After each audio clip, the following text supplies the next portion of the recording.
El próximo Tour de Francia va a superar las 4 cordilleras francesas, los Alpes, los Vosgos, el Macizo Central y también los Pirineos. Así que en el vídeo de hoy vamos a estudiar, vamos a ver cómo son las 5 etapas más duras, más decisivas de montaña del próximo Tour de Francia. Así que vamos allá, yo soy Marc Figueras y esto es El Sello Ciclista.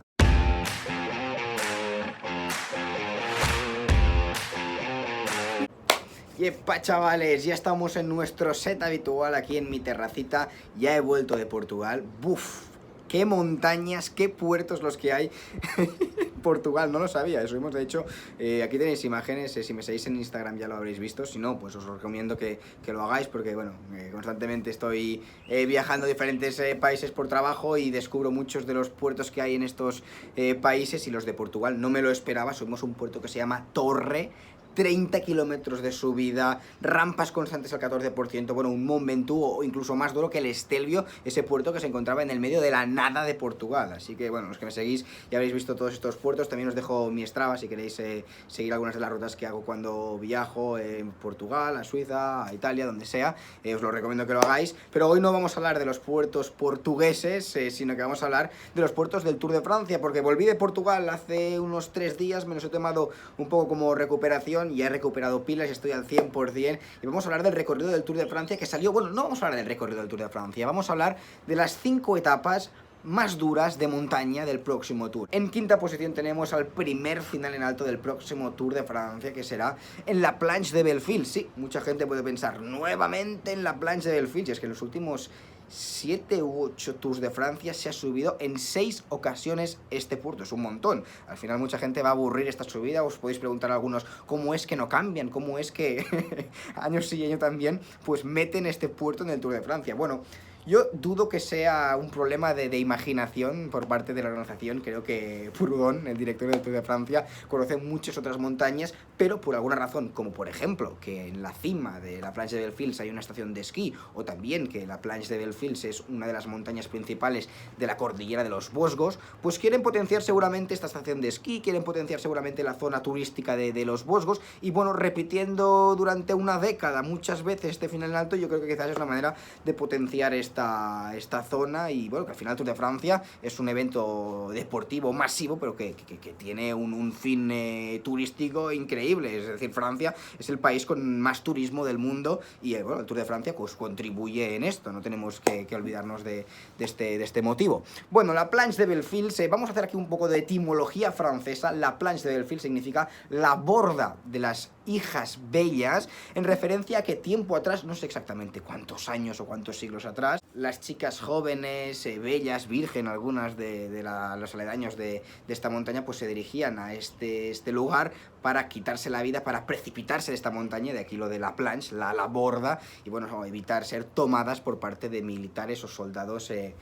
vikingos o que los que estaban invadiendo esta montaña. Bueno, en términos ciclistas es un puerto muy jugoso porque es una ascensión explosiva con rampas muy empinadas y sobre todo el kilómetro final ahí se condensan rampas del 20 hasta el 24%. Hay un tramo incluso de este rato donde, bueno, va a ser espectacular.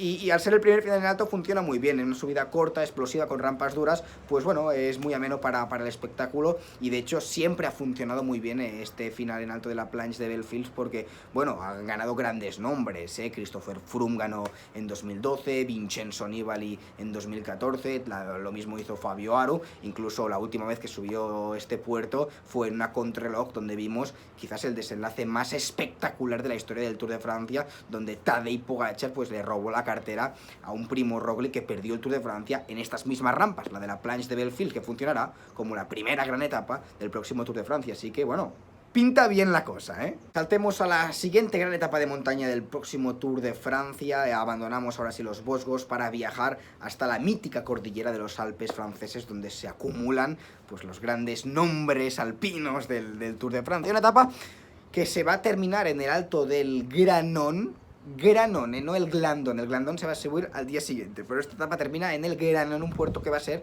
la segunda vez que tan solo se sube en el Tour de Francia. La primera vez ganó Chozas, un ciclista español que ahora mismo es comentarista en Eurosport, y se vio, yo no lo vi porque no había ni nacido, pero por lo que he leído, se vio que hubo un duelo durísimo entre Le Mans y Bernard Hinault, y que de hecho una anécdota de esta etapa es que todos los ciclistas terminaron exhaustos esta jornada, así que este puerto final va a hacer mucha mella, va a cansar muchísimo los corredores, pero es que los puertos que se suben anteriormente van a dejar también factura en las piernas de los corredores, y si el puerto final, fijaos, 11 kilómetros al 9,2% ya es duro, imaginaos con la previa que van a tener los corredores, porque se sube, ojo, las Sets de Montmernier, este puerto lo he hecho y es una monada. Las Sets de Montmernier en francés significa tal cual, las Sets es lacitos de Montmernier, porque es como una réplica enana, pequeña del Alpe d'Huez, tiene como 3 kilómetros al 9%, pero es como un mini Alpe d'Huez muy mono porque es muy pequeño y enseguida se sube. Un puerto que os recomiendo que hagáis. Después se sube el Telegraph y el Galibier por la vertiente dura. Este puerto lo he sufrido en mis carnes, y por la vertiente donde se va a subir la de Valuaje es una auténtica burrada. Que por cierto, fijaos, la última vez que Voeckler subió el Galibier por esta vertiente, ¿cómo terminó? Thomas Voeckler pour vous dire que le maillot jaune n'est pas au mieux. Le maillot jaune qui essaye de relancer. Sí, es que es tal cual, la frustración que siente Voeckler en estas imágenes es que la comprendo tanto, porque no se termina nunca, y es sostenido. Hubiese reventado yo también un vídeo en aquel día, porque no se terminaba nunca, y aquí estas son imágenes del día que subí, que hostia, es una de aquellas montañas que tenéis que hacer algún día en vuestra vida, y bueno, si a esto lo sumamos el Granón que va a venir al final, pues puede ser un auténtico día muy duro de montaña.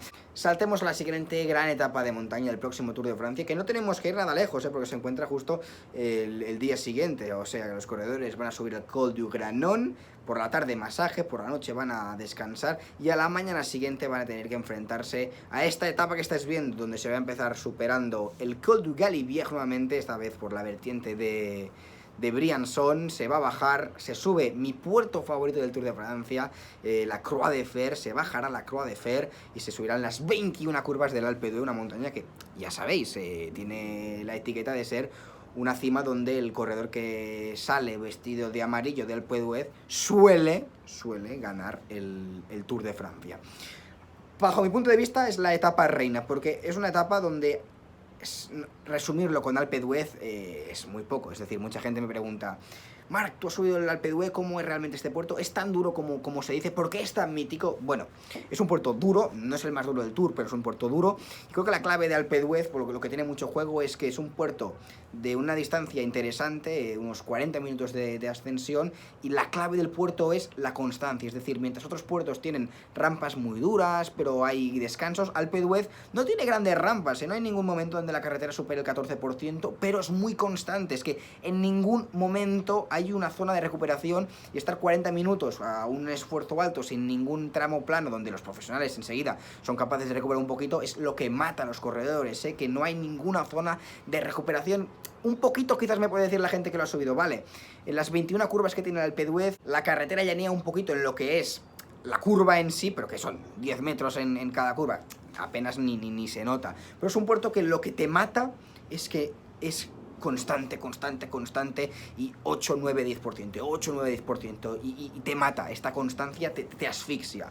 Y aparte de que el Alpe d'Huez es una etapa donde la gente sale muy motivada, porque es el final más mítico del Tour y todo el mundo quiere ganar, pues claro, los dos horse category de antes, el Galibier y después en la Croix de Fer, que es un puerto tremendo, y os digo que es mi subida favorita del Tour de Francia, pues va a hacer que la gente llegue a pie de Alpe d'Huez con mucha fatiga. Y de hecho es una etapa que, dependiendo cómo vaya la general, tanto si va Pogačar de amarillo o como si Pogačar es el corredor que tiene que darle un vuelco a la carrera, da mucho juego, porque puedes ponerle una marchita interesante durante toda la carrera, hacer daño en el Galibier y en la Croix de Fer, pero sin volverte loco, y después explosionar la carrera en el Alpe d'Huez porque hay terreno.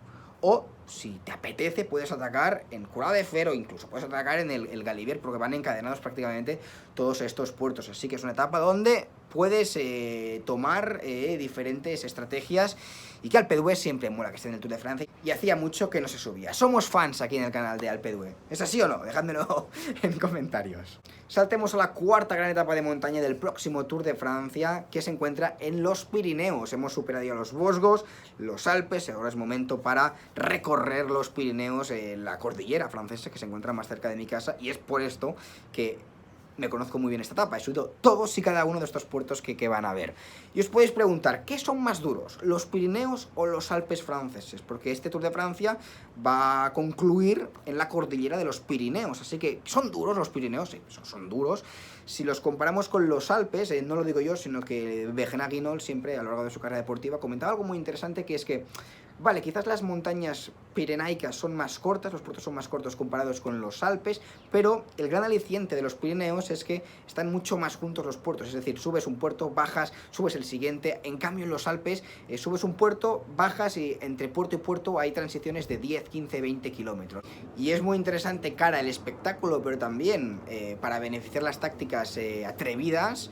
Recorridos como los Pirineos, que entre puerto y puerto no hay apenas ningún kilómetro plano, y esto invita a que los corredores puedan atacar desde lejos porque no hay tramos planos entre subidas donde un corredor en solitario pues pueda salir perjudicado. Las tácticas agresivas salen beneficiadas en los Pirineos. Pues bueno, esta etapa que se supera muchísimos puertos bellísimos y durísimos de los Pirineos y termina en el Peñagudes, que si estáis un poco desubicados qué montaña es esta, pues la recordaréis, uno, por esto.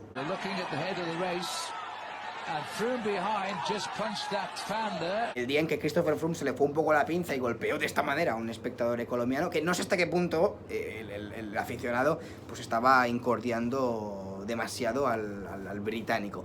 Pero, de hecho, si estáis todavía desubicados con esta subida, pues en 2018... se replicó este final en alto, que es muy espectacular porque a falta de 2 kilómetros giran a mano derecha y se dirigen a un altiplano donde despegan muchas avionetas y mini aviones, pero lo suben en dirección contraria. Se termina la carrera en una recta de 500 metros como al 15%, que es una pista de despegue de avionetas, y es muy espectacular porque, bueno, aquí veis imágenes de 2018 donde se disputó un duelo entre Bardet, Urán y el propio Fabio Aro, y os digo, es tan duro el final que en los últimos 500 metros de altipuerto Froome iba con los mejores y tan solo meterse en la pista esta de aterrizaje o de despegue, en estos 500 metros Froome se dejó como 25 segundos y perdió el maillot amarillo en esta jornada, donde a falta de 500 metros iba con los mejores. Así que, bueno, el final es muy espectacular y podemos ver unas imágenes semejantes pero con dos protagonistas. Crisis para el británico en la parte final de la etapa. Ahí fíjate. Con Bernal, con Pogačar, con Roglic, vamos a ver, un final interesante. Y saltemos a la última gran oportunidad para los escaladores, la última etapa de montaña del próximo Tour de Francia, que concretamente será en la jornada 18, a falta de 2 días para que se dispute una crono individual que va a ser el juez de la carrera del próximo Tour, pero la última oportunidad para los escaladores también se va a encontrar en los Pirineos, y va a ser Hautacam, un puerto que la última vez que se subió fue en 2014 y fue un show de Vincenzo Nibali, que en aquel momento era el líder de la carrera, ganó aquel Tour de Francia, pero es que el festival, el festín que se pegó Nibali en Hautacam fue, yo creo, que la jornada donde ha sido más hegemónico, más dominante en su carrera deportiva, atacando a falta de 10 kilómetros para la meta, metiéndole como más de minuto y medio al segundo clasificado. Fue un auténtico show. Go out, as they would say, Imperial, if he can.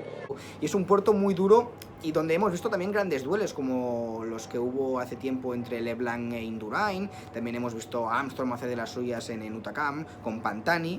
Bueno, un puerto duro, que si analizamos la etapa, pues se suben otros puertos durísimos, pero es una gran última etapa de montaña del Tour de Francia, un puerto donde siempre que la carrera ha subido por ahí han habido diferencias, donde la dureza se condensa a partir de la segunda mitad del puerto, y podemos ver, yo creo que puede pasar de todo, pueden haber grandes diferencias en Hautacam, que es uno de los grandes puertos pues del Tour de Francia. Bueno, pues ya nos empezamos a hacer una idea de cómo serán al menos las etapas de montaña del próximo Tour de Francia, a quién le benefician más, menos, dejádmelo en comentarios qué os parecen. Yo estoy en general bastante satisfecho con las etapas de montaña y con todo el recorrido en general. Yo creo que a medida que se acerque el Tour, porque queda muchísimo todavía, ya vamos a analizar las etapas del pavé y todo, pero yo creo que para hacer una primera toma de contacto, ya os digo, con el Tour, era interesante comentar al menos lo que eran las 5 etapas de montaña, que siempre son las más esperadas de cada edición de la Gran Bucle. Nos vemos en los próximos vídeos, chavales, que estoy por aquí y toca colgar contenido regular ya. Chao ragazzi.